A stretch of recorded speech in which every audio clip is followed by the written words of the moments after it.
Bien-aimés dans le Seigneur, shalom, que Dieu vous bénisse abondamment. Ce soir, nous arrivons à la fin de ces séminaires, mais pas à la fin de ce que Dieu a commencé à faire avec nous. Car avec Dieu, la fin d'un enseignement est toujours le début d'un établissement.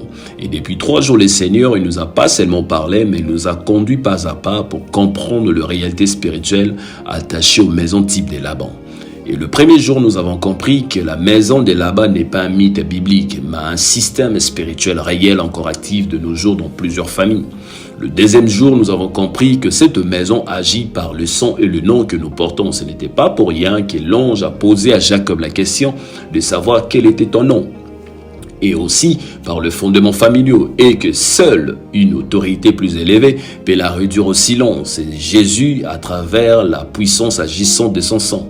Et aujourd'hui, mes bien-aimés dans le Seigneur, Dieu nous amène au point final, à la sortie définitive. Car il y a une vérité, mes bien-aimés dans le Seigneur, que beaucoup ignorent. Dieu ne bénit jamais quelqu'un pour qu'il reste éternellement dans de maisons type de Laban. Jacob, mes bien-aimés dans le Seigneur, vous allez remarquer, vous avez déjà remarqué cela, Jacob était béni, Jacob prospérait, Jacob voyait ses troupeaux augmenter. Mais Jacob n'était toujours pas libre. Et c'est exactement la situation de beaucoup de personnes aujourd'hui. Tu pries, mais tu sens une résistance invisible. Tu travailles, mais tu ne construis jamais pour toi-même. Tu essaies d'avancer, mais malheureusement, tu recommences toujours au même niveau.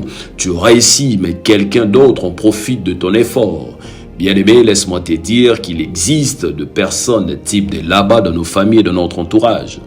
Et certainement, vous vous posez la question, comment savoir que ma maison a ces esprits-là, ou soit que ma maison est dirigée par ces genres d'esprits? Quelle est la marque de maison type de là-bas? Eh bien, la marque soit les esprits qui réagissent ou soit qui agissent dans de maisons type de Laban, elle autorise l'effort mais interdit l'héritage. Elle tolère la sueur mais combat la possession. Et dans certaines familles, la pauvreté est normale, comme j'avais dit, l'échec est accepté, l'inceste est normal, la souffrance est tolérée. Mais dès qu'un enfant commence à s'élever, dès qu'une fille commence à réussir, dès qu'un fils commence à sortir du schéma ancien ou de la structure maléfique familiale, le maison type de Laban se manifeste avec violence et fureur, colère grandiose pour anéantir la personne par de maladies incurables, de maladies qui résistent au traitement. Alléluia.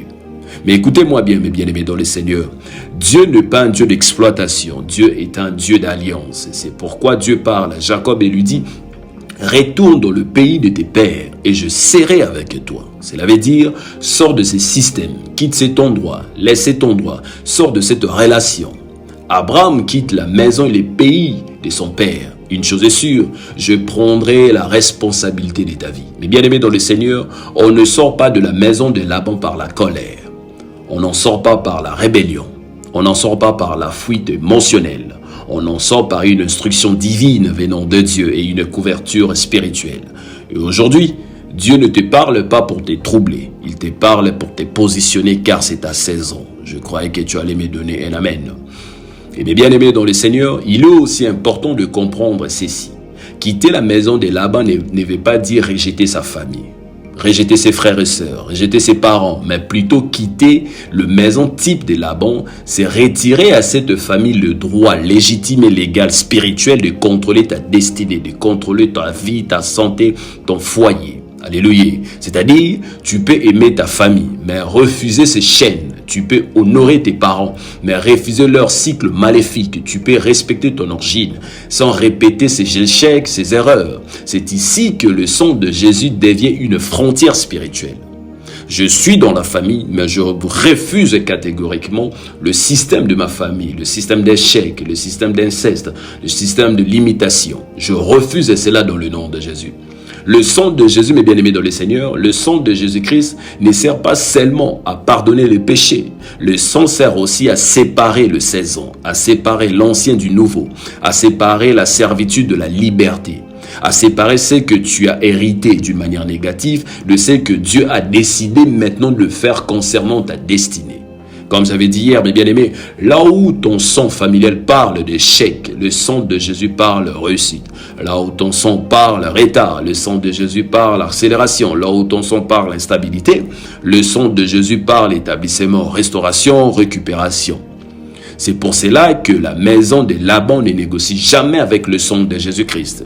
Et devant la présence du sang de Jésus, elle s'éteint, elle s'efface, elle recule, elle renonce. Alléluia. Mais bien aimés dans le Seigneur, ce séminaire n'était pas un événement ordinaire, c'était un moment de transition spirituelle. Après aujourd'hui, certains ne retourneront plus jamais au même niveau. Après aujourd'hui, certains cycles s'arrêteront définitivement.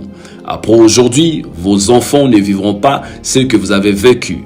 Car quand Dieu fait sortir quelqu'un, il ne permettra pas que la personne soit dans l'errance. Il le fait sortir pour l'établir dans sa propre maison. Alors, ce soir, nous allons maintenant sceller cette sortie. Non pas par la peur, non par la confusion, mais par la paix, l'autorité et la puissance du sang de Jésus-Christ. Vous allez remarquer avec moi que dans les Écritures, précisément de Exode 12 dans la Bible, les enfants d'Israël sont sortis d'Égypte après le 10e plaie, celle du sang, de l'agneau, qui symbolisait la protection et la délivrance. Cet événement préfigure le sacrifice de Jésus-Christ par lequel nous recevons aujourd'hui la véritable délivrance. Alléluia. Et je prophétise ta sortie dans le nom de Jésus-Christ. La sortie de ton mariage, de ta destinée, de ta santé, de ta réussite, de ta paix, de joie, de ton épanouissement dans de maisons type de Laban, de prison familiale dans le nom de Jésus-Christ. Soyez bénis abondamment. Que Dieu vous bénisse abondamment. Paix et grâce. Shalom.